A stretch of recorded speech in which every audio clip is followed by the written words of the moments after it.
Okay, first let me hop out that chopper, sister, brother, son. Showstopper, flow proper, head knocker, beat scholar. Girl, I want a waller in the back of my I know you ain't a pimp, but pimp, remember what I taught you. Who am I?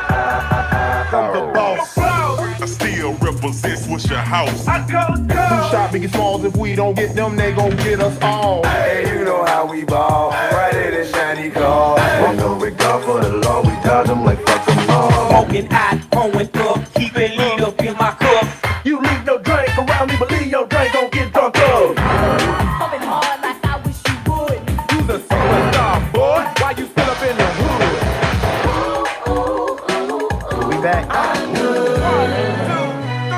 Back on the scene, crispy and clean. It was all a dream. It wasn't even close to Halloween. When the MCs came, tell them about the name. Went solo on that ass, but it's still the same. Okay, first things first, I'll eat your brain. Eating whack apples alive, shitting out chains. West side, when we rock, come equipped with gang. Look, homie, I done came up and I ain't changed. Oh, Hold I up. don't mean to hold you up, but I got something to say. Come on. Give me the mic so I can take it away. Player hitters, get away, or my leg will spray. Cause this type of shit, it happens every day. And I will never stop. Because I just can't quit. Man-made color bands, I push miracle whips. I gather round, I'm the new fool in town. I'm the young Harlem nigga with the Goldie sound. Down, down. I came to get down. Get down, girl, go ahead, get down. I get money, money I got. Rock the rhythm that'll make your body rock. Do the hard tick-tock, yeah, don't I stop. told you I'm just like a clock when I tick things outside the beat, y'all, and you don't stop. Well, I'm talking about y'all is hip-hop. Let me bid you all shalom this evening. Welcome to Factz over Feelingz. 9:16 on the East Coast, 6:16 on the West Coast, somewhere 16 anywhere in between. I bid you all a good evening. Thank you for taking the time out. I'm glad you don't find it robbery to just hang out with the brother for a few minutes. Factz over Feelingz, where we deal with the facts and the facts only. If you're not a student of Factz over Feelingz, then you have no idea why people gather here on YouTube and on Instagram. Thus saith the Most High to you. This is not a cult. This is faith. This is not a disbelief. This is belief in what has been denied to us. If you are still someone who's been brainwashed by the slave master's church, you might find it difficult to hang out here with us. As a matter of fact, you might call it blasphemy. However, if you have one foot on the ground and keep your head to the sky, as I always tell you, then you can see what is about to happen, what is happening, and where you fit in. If you don't, you're just as lost as anyone before. We got a few things to deal with tonight. The topic, if I had to put a title on it, would be A Million Guns. That's right, a million guns. A million guns. When I say a million guns, everybody gets this image of a mass of black people, all armed, a million of us in one place at one time on one accord to send one message that not the next time or not the time after that, but this time you gonna listen to us. And if you didn't have any more infractions that we deem to be human rights abuses, then the million guns, which is about the size of a medium-sized army, will then be in a position to inflict some major damage if you don't line up with our requests. That's the way that works. A million guns. What could you do with a million guns? Can we get a million black people in one place? A million legal guns. People say that's impossible. You can never do it, Jay. They said if you can't get all this together like that. Why? Because we've been brainwashed. We don't know how to act, Jay. I disagree with you. Tonight I want to talk about a few things, and it's all about the impact or the lack of impact of a million guns. Let's go ahead and start at the top and roll on down. Let's give praise to the Most High. If you know who Yahweh is, then fine, welcome to the show. If you don't, welcome to the class. See, it's a show for those of us who know, because all I'm going to do is proclaim what they already know. But it's a class for y'all who don't know, because now I have to explain. See, I'm going to proclaim to one group, I'm to have to explain to another. But the people that I'm proclaiming to, they know why it's happening. They know what's going on. They know how it affects their life. They know how it lines up with their spiritual. They know how it lines up with their physical. They know how it lines up with their financial. But most importantly, they know how it synchronizes with their melanin. Don't make me start teaching about why you hate us so much. I'm not trying to be racist. I just love it on my peoples. I don't know why every time a black person wants to feel good about other people that look like him, all of a sudden that means you hate everybody else. I don't hate you. I'm not paying you no mind. That's why when you do things, I laugh at you. That's why when you threaten me, I don't hear you. That's why when you start to tell me about how I am when you've never been to me, I don't hear you. I hear my people. We may not be a perfect family. Yeah, we jacked up and we got problems, but you're my peoples. That's the whole idea. If I can just feel good about that, why is that a problem? Why is it that people who don't look like me feel the need to come to where I am? I'm not over there where they are. I'm not at their cookout. I'm not all up in a lodge meeting. I'm not trying to be all in their little social clubs. Why is it that when I want to sit down with people that look like me to say, you know what, it's all right to be like we are. It's okay for us not to be afraid of each other. It's all, why when I do that, here come one of you little pinky toes come over here, because you can't leave us alone. You're infatuated with us. You got a crush on us. You're obsessed with us. You cannot leave us alone. Ever since the first time you saw one of us, you have not been able to understand us. You have not been able to understand our physicality. You damn sure can't understand our mentality, because you try to act like it doesn't exist. But most importantly, you are scared shitless by our spirituality, because we are the original man. We are connected to the original creator. We didn't make this up. We just telling you the truth. Truth hurt, but don't worry about it, because the truth will set you free. As a matter of fact, if you don't believe that we are children of the Most High, let me ask you a question. Why do you want to make everything that's dark or black to mean something negative? When you look up at the sky at night, what color is it? It's a beautiful black with little spots of white thrown in. When you go into a room and you have to use any of your other senses besides your eyesight, because your eyesight only sees what in its natural state? The darkness. Whenever you see something that is cooling off and relaxing, where is it relaxing? In the shade. You see, this darkness that you have a problem with, that you just didn't get none of, it is not a gift. Sometimes the way you act, you treat it like it's a curse. And we're here to tell you that you might think it's a curse, and you might look down on us, and you might hate us, and you might even think that you justify because you rewrote our religion. But that's okay too. Y'all hold on a second. Let me straighten that up. That's okay too, because we can love on us. And can I talk to my peoples for a minute? We can love on us. It's okay. The brother showed up. He ain't got, see, that's why y'all don't understand. You know I got to love you because I don't respond when you insult me. You know I got to love you because I don't respond when you slander me. I don't respond when you lie on me. I don't respond when you make idle threats against me. I don't respond. Because that's what you do when you love someone unconditionally. And you say to Yah, forgive them, for they know not what they're doing. Besides, they got bigger problems. They don't need to worry about me.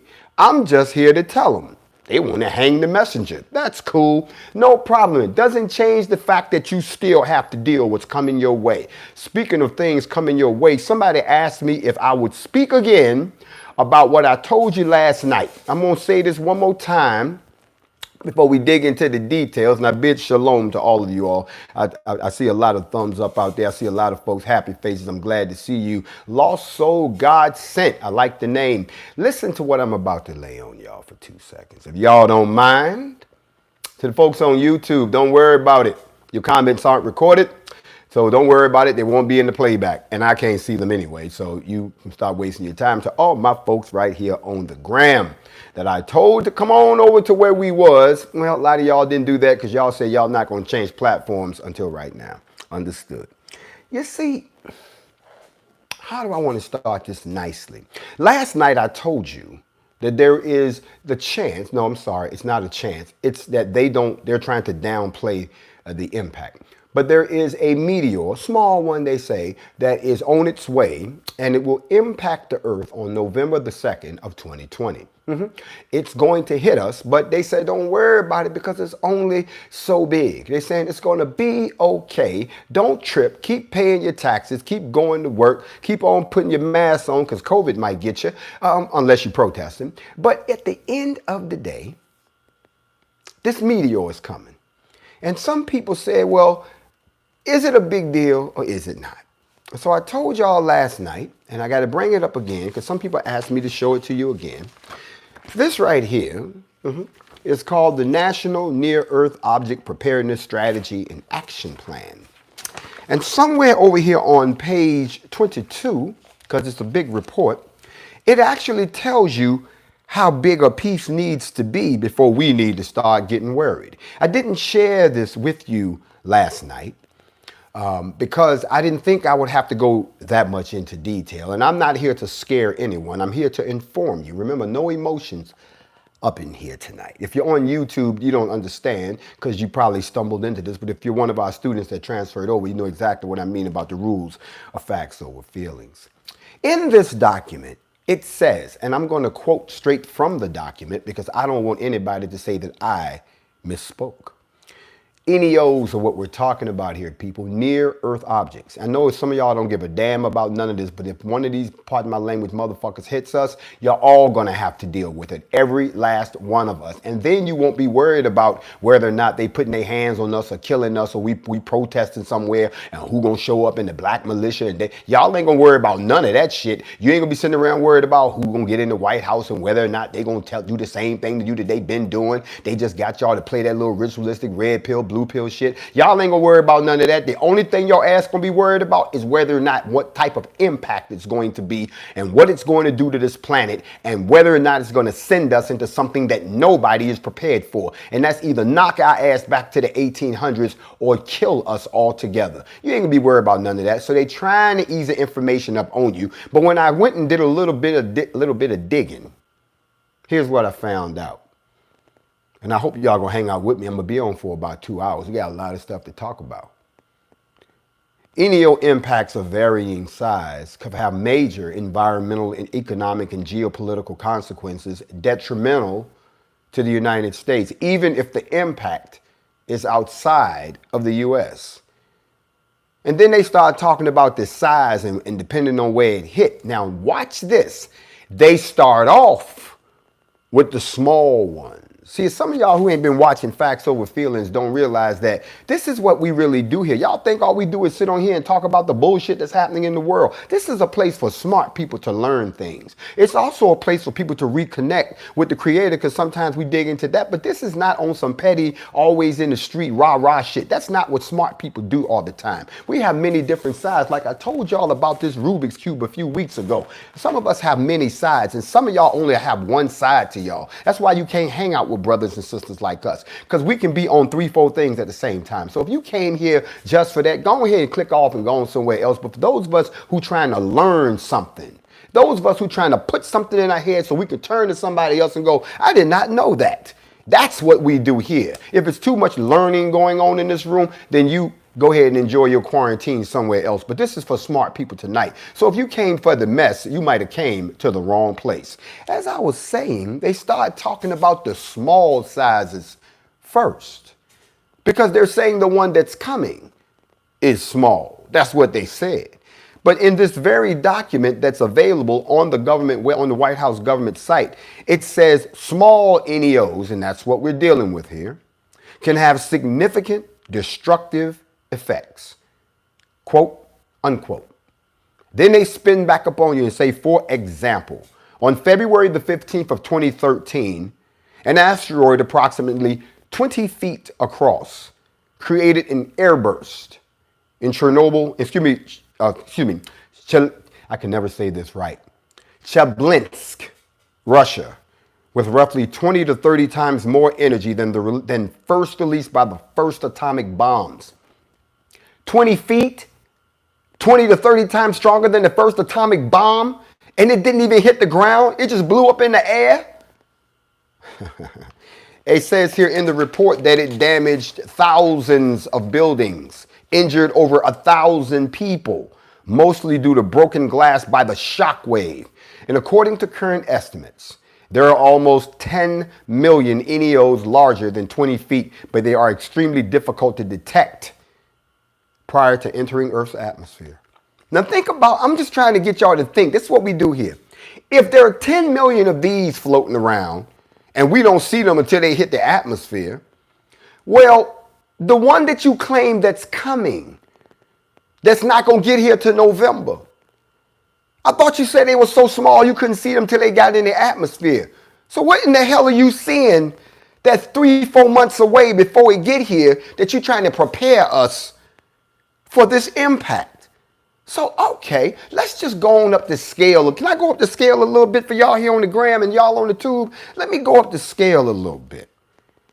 It says another object, approximately 40 to 60 meters, now they in meters now, in size, exploded over Russia in 1908. And it had 5 to 10 megatons of TNT, which was, listen to this, 100 times greater than the first atomic bomb. This destroyed over 2,000 square miles, flattened everything. They said there are 300,000 objects like that out there. But they said that you can't see those because even if you see them, you're only going to have a few days warning. A few days. So wait a minute, let's go back to the question. Why is NASA warning you about a meteor that they say is no problem, it's going to be all right, but it's going to get here on November the 2nd? That's what they're telling you. But yet in their own document, they're saying that when they're this big, and this is huge, 60 meters? Okay, you saying that y'all not going to see that for a few days. But then it gets down here to the good part. It says large NEOs, greater than 140 meters, have the potential to inflict severe damage to entire regions or continents. Such objects would strike the Earth with the minimum energy of 60 megatons of TNT, which is more than the most powerful nuclear device ever tested. Fortunately, these are far less common. Now listen to this, and they're easier to detect and track than the smaller ones. Listen what they just told you. These big ones that can take out a whole continent or seriously damage the whole damn planet are easier to detect. I'm sorry, y'all, but it's August. They're telling you that this thing is going to hit us in November. Obviously, it's visible to them. Now, from what I've learned about this particular rock, they've been looking at it since 2018. 2 years ago, they could see this. I'm sorry, but NASA, I know y'all like to lie to us, but for you to sit here and tell me that what's on the way is only the size of a car and you can see this shit 2 years ago, I don't know what's coming, but I know they say it's going to pull up on November the 2nd. Now, here's the crazy part about it. Here is the craziest part. It says objects close to and larger than 1 mile will cause damage on a global scale. They can trigger earthquakes, tsunamis, and secondary side effects that extend far beyond the immediate impact area. I watched a special about this the other day where they actually did this type of computer simulation. And when they did that, I was like, okay, that's not that bad. It hit way somewhere else. It wasn't even in the United States. It was, it was somewhere else. And when they did that, I'm like, okay, it shows you what happened to the people who were there where it happened. Instantly gone, all this stuff got tore. But then it talked about the people on the other side of the earth where it didn't even hit. And they talked about what effects would come. Eventually, this thing destroyed the entire world. Most people died from the initial blast. Others died from freezing to death and starvation. And I'm sitting here thinking, okay, so I'm a smart dude. You telling me that there's an asteroid that's coming. I'm sorry, you said it's just a little rock. But you telling me about it in August. It's all over the news if y'all paying attention. Alkaline water. But at the same time, you telling us ain't nothing to worry about. I'm sorry, but them two don't go together. I may have been born at night, but I wasn't born last night. I wanted to cover that with you all for this particular reason, because if you're not aware, now you are aware. Because that lines up with something that I taught you back in, what was it, April? When I warned you about Comet Atlas. Remember Comet Atlas? If you don't, scroll down this profile and see if you can catch those classes. Remember I did a special called The Comet, the Communists, and the Conspiracy? This was right when we first learned about COVID-19, when it was still over in China, killing people like it. I ain't never seen to do that over here. People falling out, falling on their face, getting wrapped up, put in little trucks and taken away. This is before many of y'all even knew that the shit was coming. We did a thing called the Communists, the Comet, the Communists, and the Conspiracy. And then we talked about Comet Atlas and what it would do, that it would pass by the Earth around May, which it did, or what was left of it. It would circle around behind the sun, and then somewhere around November, December time frame, it would swing out from behind the sun, and it would be on its way back out of the solar system. The only problem was the bitch was so big that it was dragging a bunch of shit with it. And the way that the Earth was, we were either going to either be in the wrong place at the wrong time. Y'all remember this?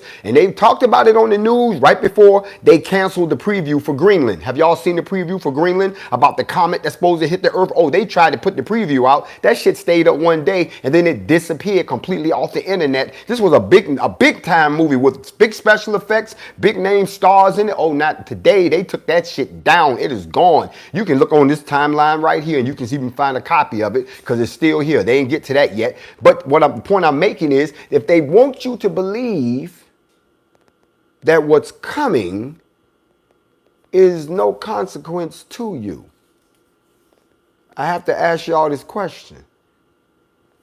How do you tell 7 billion people that they're fucked? You don't. You let them live out their lives until the last minute, especially if there's nothing you can do about it. All you can do is try to save yourself. But if you know anything about the good books, you know that that's not the way it turns out. So we're not going to dig into that too much. But they wanted me to touch on that. I hope I've answered your questions about what the different sizes and impact. They say that this one is going to be the size of a car. It's going to be the size of a car. So it's a car, but what kind of car? Are we talking like a deuce from back in the day? Y'all remember the deuce? Had a sofa for a back seat, had a sofa for a front seat. You could put all 9 of your friends in the back seat, put the baby back in the window. Y'all remember that? Is it going to be something like a station wagon? You know, a Bonneville with the wood down the side. Is it going to be one of those? Or is it going to be something small, like one of them little Yugos, you know, the ones that they get where it's got one seat? You know what I mean? What are we talking about here? You telling me a car. Are you talking about an SUV? I don't know. What are we talking about? Give me something to work with, because either way, when this hits, even if it doesn't penetrate the atmosphere, it is still going to explode. And when it does, heaven help whoever is in the sonic blast path of that. Somebody gonna get mucked up. But y'all ain't come here to hear that. Y'all just want to go around and keep on living your life like ain't nothing gonna happen. So y'all don't need to hear nothing like that. You really don't. You really don't. You really don't. 1 million guns. 1 million guns. Why do I talk about 1 million guns? Well, there's a new book out, in case y'all haven't seen it. It's called the NRA, the Unauthorized History by Frank Smith. You know, I love when somebody always want to spill all the beans about a certain organization. Don't y'all remember a couple of weeks ago the NRA was getting sued by the Attorney General of New York because they said that they was mishandling the money and treating it like a private piggy bank, and that they only took up cases that they felt they didn't say. For instance, they haven't spoken on us since we came into existence. The National Rifle Association ain't got nothing to say about a new black militia. That's interesting. But anyway, if you study this book, you'll see why. And I want to open up to one particular page in here on page 189. If y'all got this book, for those of y'all who buy books, it actually says, and I want to talk about this because when y'all start talking about gun control, and when you start talking about who got what type of weapons and who can possess weapons, and when y'all start talking about the possibility of, are there 1 million guns legally among the black population, which I do believe there are there 1 million guns in the hands of enough black people who are sick of the BS and ready to stand up for their people? I do believe that. Do we have enough black people who haven't been victimized by the judicial system and given unnecessary felons so that they can't possess weapons when it's time to protect themselves because they knew this time was coming? That's why they took your rights from you. Well, I'm talking about that. Is there a reason why they don't want us to have the guns? Well, let's talk about the guns for a second. Because if you want to find out the truth, go to the people that's helping perpetuate the lie, and then you'll find out the truth. It talks here, and this is the NRA talking. This is not me talking. This is the NRA talking. And it's interesting that they talk because they talk about how we got to the state that we in now. And y'all know what they always tell you. What do they tell you? Follow the what? Follow the money. Always follow the money. So I went looking to try to follow the money and try to figure out why would an organization that claims it's all about gun rights only be interested in special options of who can possess them and why. And then I saw how much they were married to the gun industry and how many weapons have been sold, specifically the AR-15. Now, this is interesting because we always started with Dirty Harry's famed Smith & Wesson Model 2944 Magnum, but that's not the case. The NRA and many of the supporters, including many TV talking heads, have claimed that the use of the term assault weapons, I'm reading from their book, these are not my words, that the use of the term assault weapons for AR-15 rifles and similar weapons is a misnomer. And even to use the term for anything other than fully automatic military firearms is a sign of ignorance, if not malicious intent on the part of the speaker. So they were telling you that if you call the AR-15 an assault weapon, that you didn't know what you were talking about. This is what the NRA said. It went on to say assault weapons actually are a term commonly given to rifles that are black and have scary looking cosmetic components attached, which anti-Second Amendment advocates believe magically and dramatically alter the function of the rifle to make it shooter once affix it. That's not true. Just because you put something on the weapon doesn't make it into a different type of weapon. It's because of how it functions. I think that's what we're talking about here. It goes on to say, similarly, the National Shooting Sports Foundation, which is a lobbyist based in Newtown, Connecticut, and founded by the NRA, he strategically outlined in a piece called Understanding America's Rifle. They call the AR-15 America's Rifle. If that's America's rifle, why don't they want you to have it, American? Why do they want to limit how many bullets you can put in the American rifle, American? Why is it that only the police can have the American rifle, American? I'm just wondering why. Because you have to understand how many sales that they've made from these weapons. And if you stop and think about how many are out there, now you'll understand where I'm going with 1 million guns. After the assault weapons ban expired, there used to be a ban, it expired. The NRA conjured up another name for the AR-15, which was America's Rifle. Statistics for sales of AR-15, they cannot keep a record of everyone who has one, but they can keep a record of everyone that's sold. So here are the statistics. for the combined production of all M4 military rifles and AR-15 civilian rifles, they provided some indication of the trends. 4.6 million rifles, including M4 and AR-15 weapons, were produced between the ban expiration between 2004 and 2013. That's when they stopped counting. Now, from 2013 to now, you can add another 17 million. 27 million AR-15s on the street alone. And while these rifles accounted for just 3% and 6% of all rifles manufactured in the United States, that still increased 19%. That ain't even everything that's out there. That's just a small percentage. There's weapons out there like you wouldn't believe. Now, a new AR-15 rifle starts at around $500 and it can easily run up to $3,000 with accessories. So people who don't understand that these weapon sales that are being pushed, they're also being pushed in conjunction with the lobbying people who help write the laws. Now listen to this. It says the gun industry also knows that more restrictive regulations, even if they're just proposed, could never be enacted. Couldn't have a material adverse effect on both their sales and their profits. One group said in the firearms industry, they donated between $19 million and $60 million to the NRA. The gun industry is paying the NRA to influence law so they can keep selling guns. Now, I'm saying all this to make you all understand something. I know a lot of y'all bought those guns. I know all those guns are not in the hands of white people.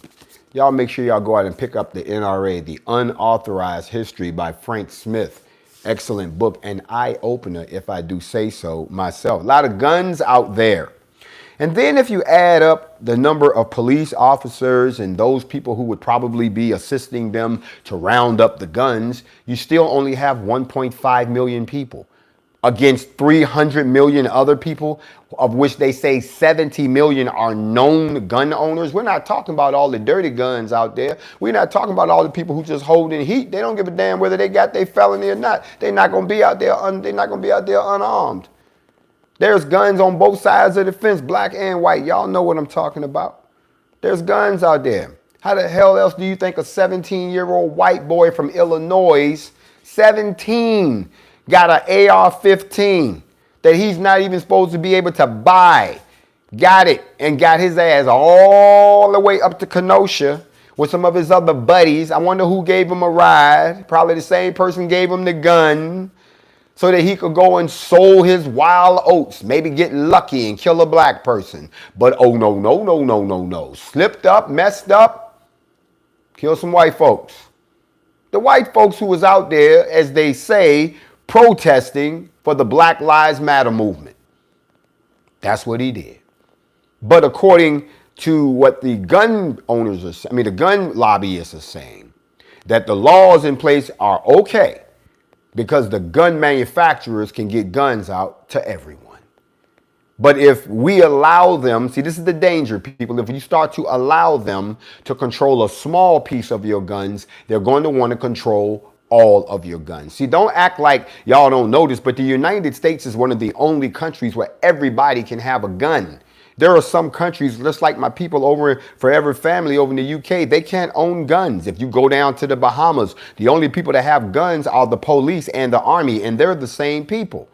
Nobody has guns. You're the ones who enjoy all this gun play. Why do you think the whole world pays attention when they see people get organized and pick up guns? They can't even have guns. And if they have their way, they would love to have a country where they claim to be the home of the free and the land of the brave and all of that crap. But at the end of the day, you don't have a way to defend yourself against them, not against each other, against them. When they wrote the Constitution, they specifically said that you will not even touch this right. The people have a right to assemble themselves against tyranny. And if y'all don't think, let's be real. Let's say all the guns disappeared in the United States overnight. Tomorrow we woke up, all our guns was gone. We don't know where they went. They just gone. And the only people that had guns was the Trump administration and the Trump government and the Trump crone. They were the only ones with guns. You think they will be fair to you? You think it's bad now. You think it's bad now. It'll be like the purge, the director's cut. Okay? Because it is human nature when you are in a dominant position to oppress those underneath you unless you respect them as an equal. That is the core of racism. You see, there are people on here right now who don't like to hear what I'm saying not because they disagree with me, not because they think that what I'm saying is racist. It's because they think that you don't have the right to say that because you are inferior. But then again, they haven't read Brainwashed, which attacks the myth of black inferiority. I hope that my toxic masculinity is not overwhelming you, because there is power in being black. The only problem is the people with the power. Some of y'all don't act like you don't know it. Can we be honest with something real quick? Let's just be honest. Can we be honest? Family, can we be honest? You ain't even got to say nothing. Don't even type nothing. Just, y'all, a lot of y'all, for real. Y'all scared of white people, ain't y'all? No. Let's go ahead. Let's come on, family. Let's be real. Let's keep it 100 for a minute. A lot of y'all scared. No. Don't do that. We don't do that.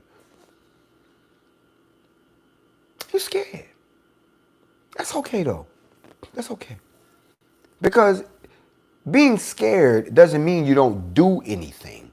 Being scared means that when you do something, you're going to be so focused in doing it because you don't want to have to deal with that which you are afraid of. That's how you channel your fear into action. Some of us are coming from a place of anger. That's true. Some of us are coming from a place of frustration. That's true. But the best person to have out there is a scared person that's not paralyzed. See, there's a difference between being scared into paralysis. I see a lot of that. You know, people that when you call them on the spot,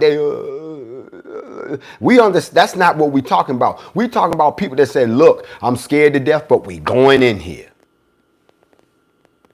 And if that's how you feel about this whole situation, all this unrest that has been plaguing the United States severely now, going on 6 years, nonstop. It's been turned up and getting more turned up for 6 years. Y'all been rioting for 6 years strong now. Y'all been protesting by the thousands for almost 6 years now.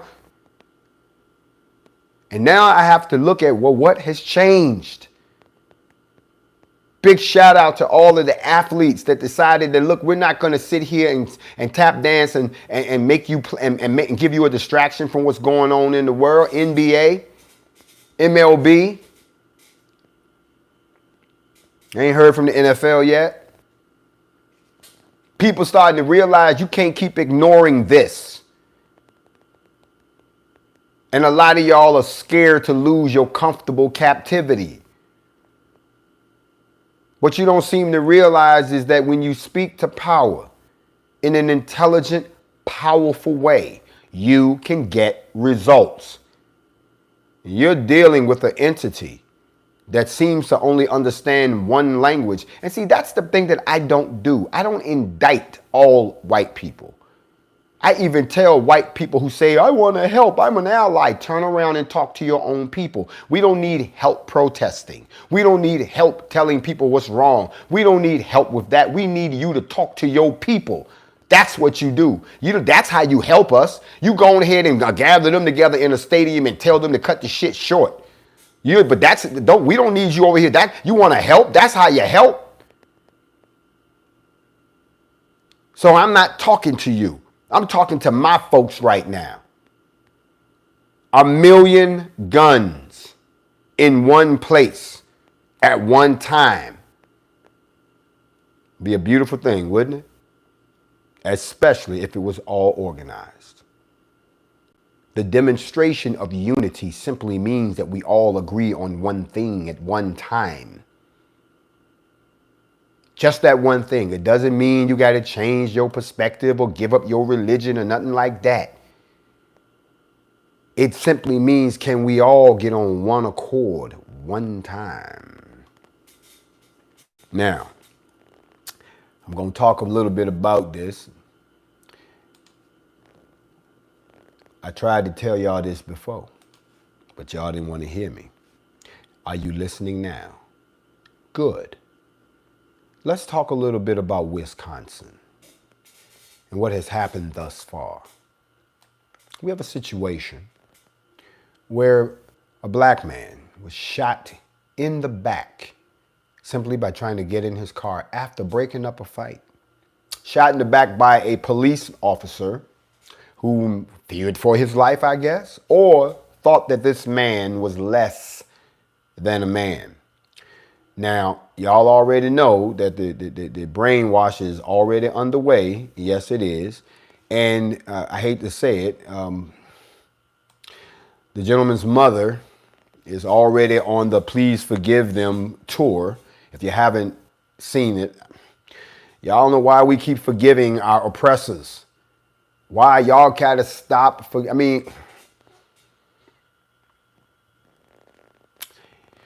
If you keep forgiving them, they'll just say, okay, until the next time.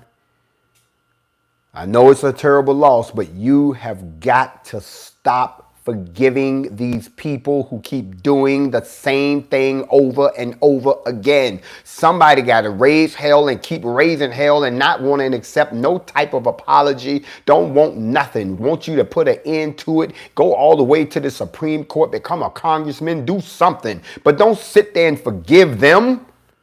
That makes all of us look stupid.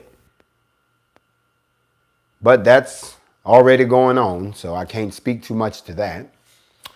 And then on top of that also, we do have the protesters, who I salute anyone that went out to protest the death of this gentleman, went out and did what they do, assembled and exercised their constitutional rights. Yep, did that. I salute that.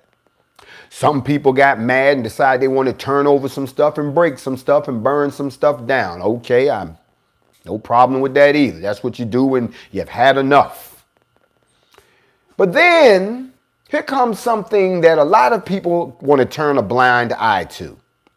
Have y'all noticed that every time we get pissed off that they did something to one of us, that it's the help that starts doing the most damage?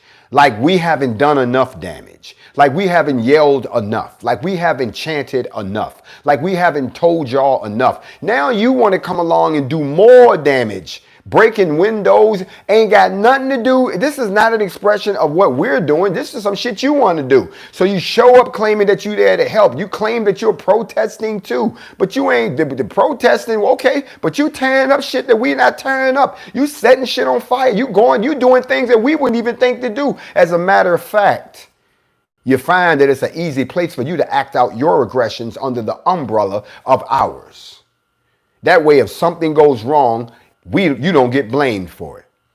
That's like me going to a KKK rally with a sheet on and don't nobody know it's me and I'm running around doing shit with them because I just want to get my shit off.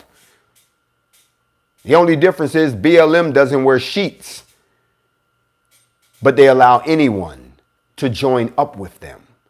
They don't vet anybody. They don't say, no, you can't roll with us. And then you wonder why the police now treat those protests as if they are a nuisance. Because they know that even if you all come with a pre-prepared speech and tell them all the things that concern you, you don't ask for anything, but you still make your concern known. You say you want no justice, no peace, so you get no justice and you don't get any peace. That's what you ask for. But then there's another element that shows up with the intent just to tear shit up, just to act a goddamn fool and make you look worse than you already are. I could see that a mile away. That's why we don't allow anybody to join up with the NFAC. No.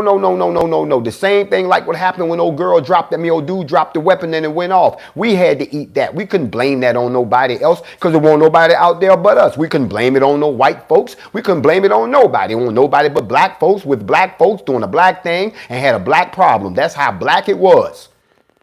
And we kept it that way. We got to learn to get along with ourselves before we start trying to get along with everybody else. And as you all can tell, this last week has shown you that as a family, we still don't know how to get along.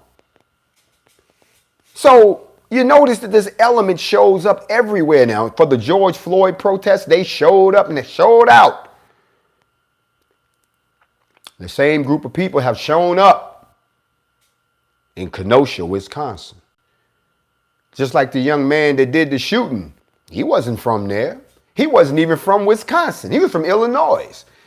People came, they traveled to start trouble because the word is out. Black Self-Defense Coalition, I couldn't believe that they had the audacity to think with all these loose characters running loose that we would actually just pop the fuck up in the middle of this so that we could get blamed for some shit too. You see, we learned our lesson in Atlanta when y'all tried to blame the shooting of that 8-year-old girl on us when we had been long gone. And then they finally arrested some teenage boy who wasn't even old enough to be in the NFAC. See, we learned our lesson from that too. See, we're a smart group. We may make mistakes, but we learn from them very quickly.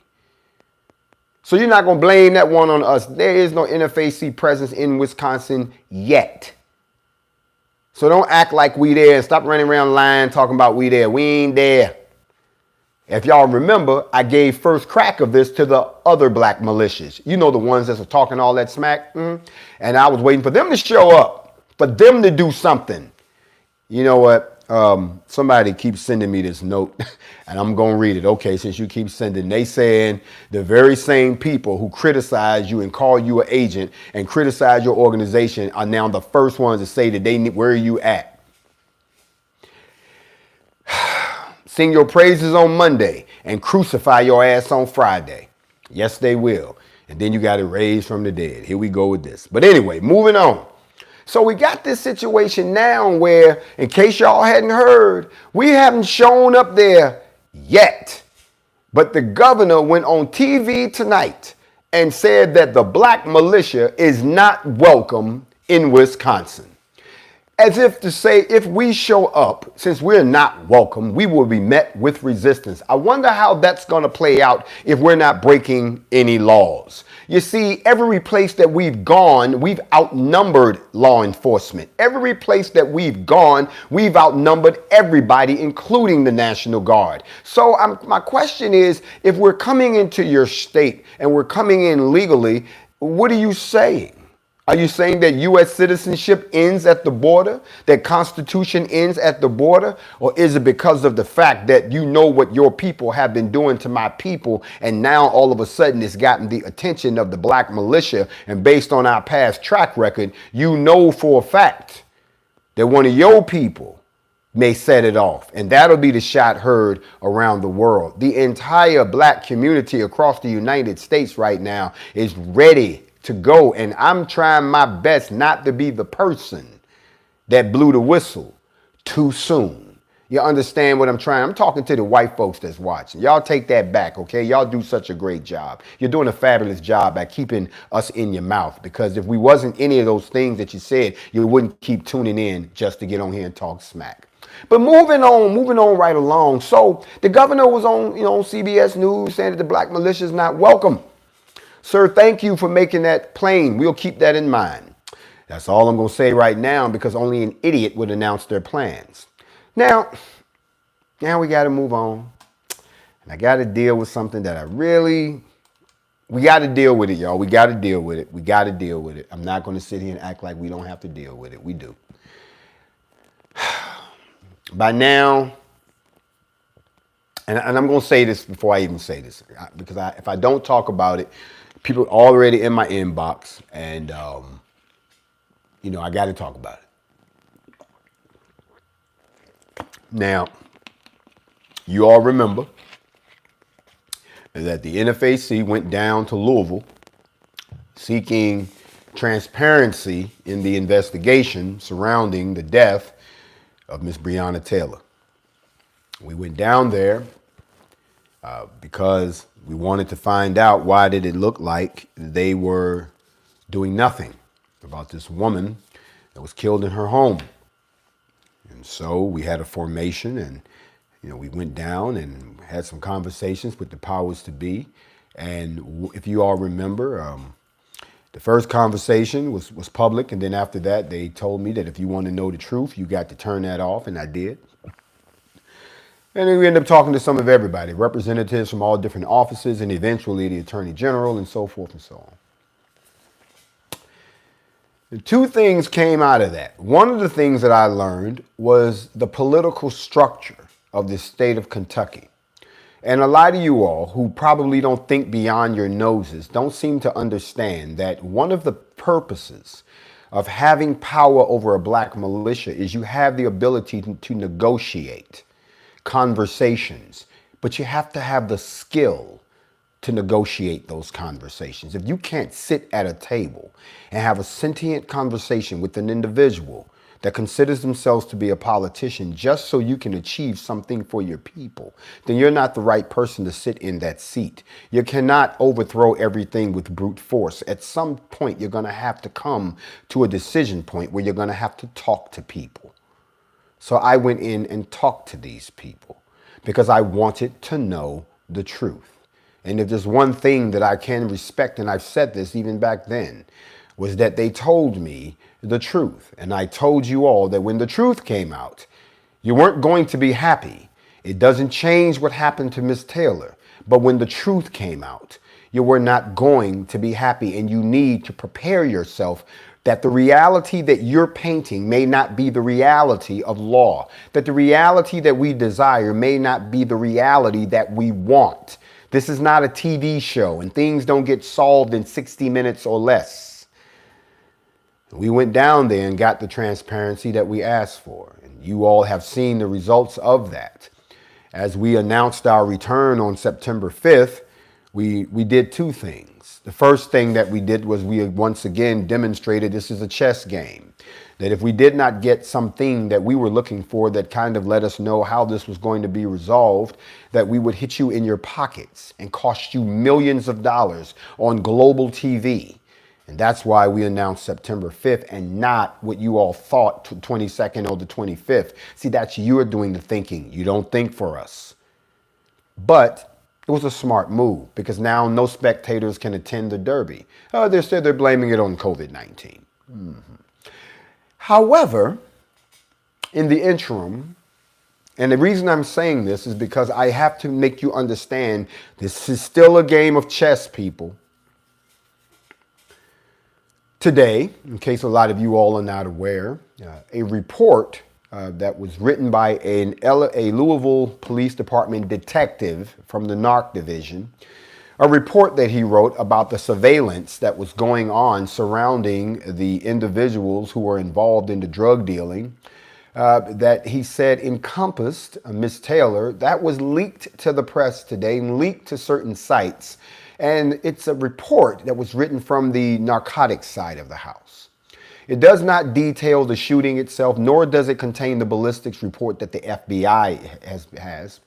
But it does give a lot of background into the surveillance that was actually happening for quite some time surrounding Miss Taylor's ex-boyfriend, Marcus Glover. And of course, it also implicates Miss Taylor in communicating with him. I'm not going to talk about the details of this report. I will tell you, if you'd like to read it, you can go to TatumReports.com. I know Tatum has it up on his site, and there are a few other sites that have it up. And of course, the media has already given a pretty detailed analysis of what's in this report. This report contains pictures, surveillance pictures. This report contains text records, jailhouse conversations, everything. It's all in there. But it's only from the perspective of the drug operation.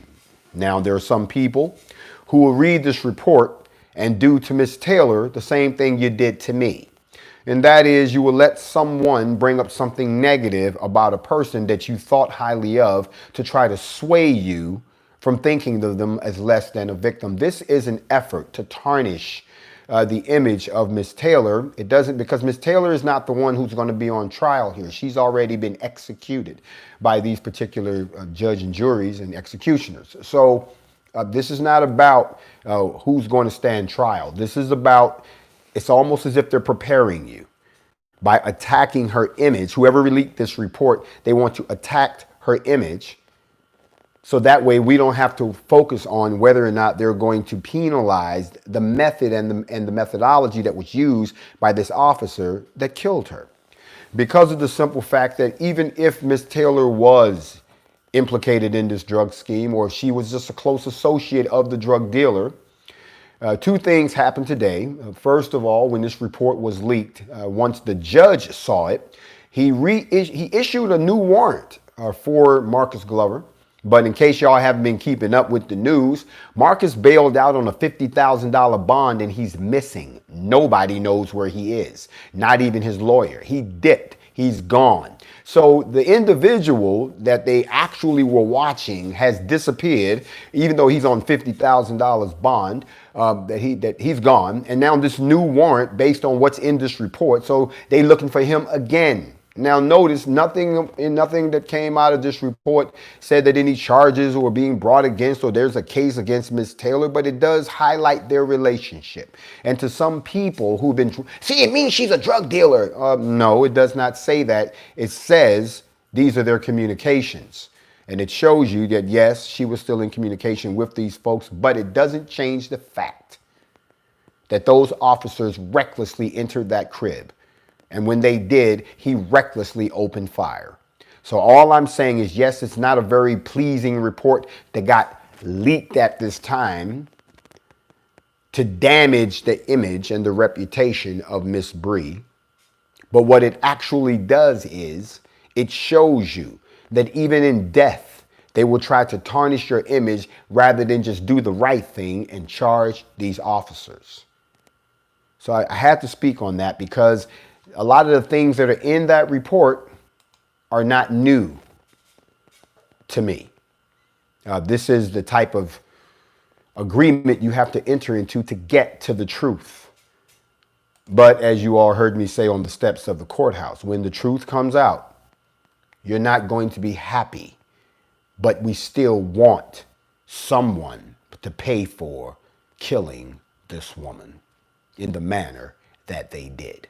That is not a part of policing. Wanted to talk about that for a second because I know that that's going to rub some people the wrong way. All eyes still on Bree because if you haven't realized, the Attorney General was at the Republican convention. See, here come the politics. Oh, let me break it down. Mitch McConnell put the Attorney General in office. That's his boy. He calls him his protege. This old white man calls this black man his protege, which means he has black skin, but that's not what's inside of his head. He's very intelligent, but also look at what he said. He's his protege, okay? Now, he has his boy speaking at the Republican convention. The same person that's sitting on the Taylor case. No. Think about it. Let's do the politics. Even if he had, let's say he went ahead and brought these people up on charges. Okay, yeah, lock all of them up. He wouldn't have been speaking at the Republican convention. This man has political aspirations. Mitch McConnell isn't grooming him to be the Attorney General. He's grooming him to take his place one day. He's grooming him to be the next governor. He's grooming him to be the next Republican majority leader. He's grooming him the same way they had Barack Obama at the Democratic National Convention. And he gave that great speech about the audacity of hope. And everybody fell in love with him and they stuck his ass in the White House and he didn't do nothing for him. Guess what? They grooming another one. But this time he's being groomed by the Republican Party. So I'm not surprised, Mr. Cameron, when I see how you handle your business now. I ain't got no problem with you. I understand you perfectly. I also know you're not going to do any more than what's put in front of you. And now that this report just happens to get leaked, now all of a sudden you're trying to shift the discussion away from the fact just because doesn't mean you deserve. Let me say it again. Just because doesn't mean that you deserve. Just because you black doesn't mean you have to get shot like that. Just because you was dating someone who was dealing in drugs doesn't mean you had to get shot like that. Just because you was living in a place that y'all y'all wanted to gentrify doesn't mean you deserve to get shot like that. Just because I'm black and I got a past criminal record doesn't mean I deserve to get shot 7 times in the back. Just because I had a counterfeit $20 bill, I didn't need to have my neck broke on the curb. Just because. That's the reason why you still don't get off the hook. That's why you still gonna see us September the 5th.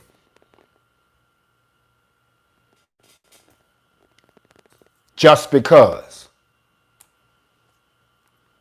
Now, I had one of the students reach out to me and ask me a question. And they said, you taught last night about the destroyer. And you actually read to us the true account of the flood. I'll come back with that in the second half. I want to tell y'all who on YouTube, just hang out for a second. Are we going to break? Okay, we're going to break. We're going to break for 10 minutes, and then we're going to come right back and we'll get into what's really happening and where our bloodlines really come from. Shalom.